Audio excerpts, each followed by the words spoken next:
Pour l'instant, un smartphone, ça ressemble à ça ou à ça. Et on peut tout essayer, on ne peut pas les plier. Demain, les smartphones seront comme ça, pliables. Ladies and gentlemen, I give you the future of mobile display technology, the Infinity Flex Display. D'après une étude du cabinet ABI Research, la plupart des grands constructeurs, comme Apple, Samsung ou Xiaomi, auront lancé un appareil pliable d'ici 2027. When it's open, it's a tablet, offering a big screen experience. Thank you.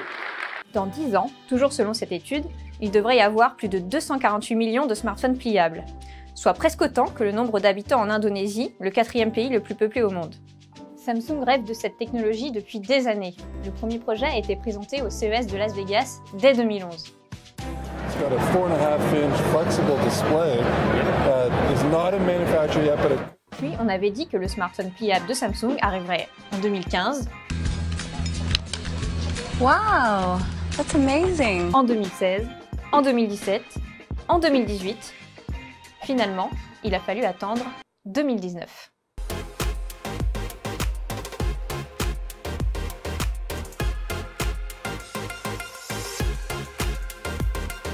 Et pendant ce temps, le géant sud-coréen s'est fait doubler par une start-up chinoise, inconnue en France, Royole. Le tout premier smartphone pliable a été présenté en novembre 2018. Une charnière permet de le plier, un peu comme un livre. Le FlexPi, c'est son petit nom, est déjà disponible en Chine. Pour le reste du monde, ça ne devrait pas tarder.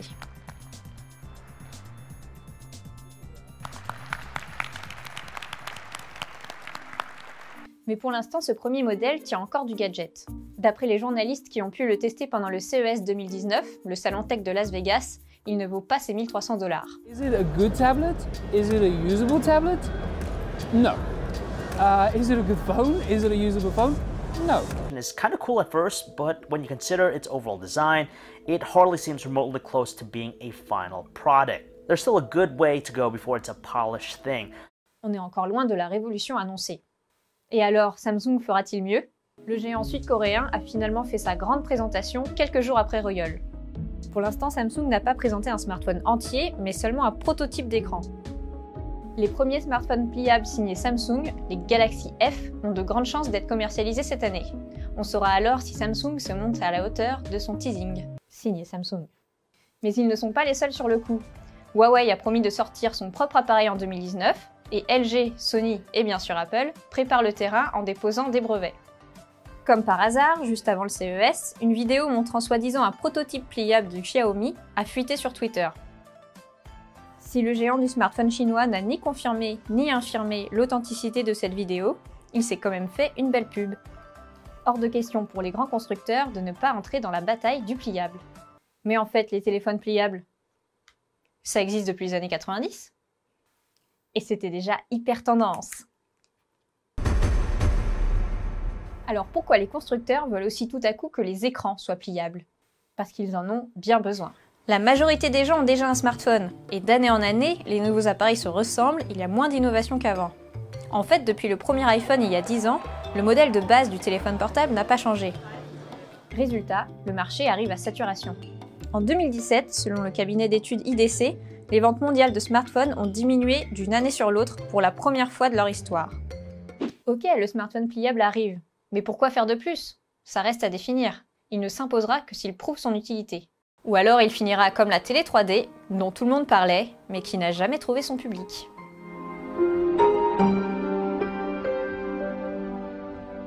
Déjà, avoir un smartphone qui se plie, ça peut permettre de lancer plusieurs applications en même temps, une qui s'affiche sur l'écran de devant, et l'autre sur l'écran de derrière, et le déplier pour passer en mode tablette. En fait, toutes les applications que l'on utilise aujourd'hui devront être repensées pour fonctionner sur un téléphone pliable. C'est tout ce nouveau système interne que les groupes comme Samsung doivent inventer pour que le smartphone pliable devienne un nouvel appareil à part entière, et pas un simple hybride bizarre dont personne n'a vraiment besoin. Il reste aussi des défis techniques à résoudre. Par exemple, faire des téléphones assez fins pour qu'une fois pliés en deux, ils ne soient pas épais comme un livre de 300 pages. Pas très pratique pour entrer dans une poche.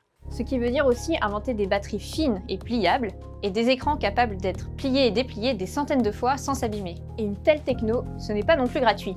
Le FlexPi et ses défauts coûtent 1 300 €, et le Galaxy F de Samsung devrait être vendu, selon les informations de Yonhap News Agency, une agence de presse sud-coréenne, plus de 1 500 €. 1 500 €?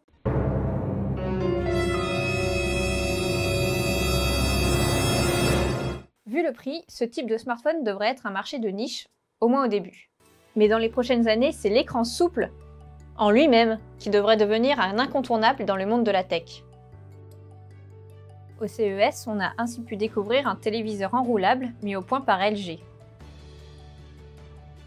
Smartphone, télé, tablette, t-shirt, l'ère des écrans pliables approche et elle pourrait bien nous surprendre.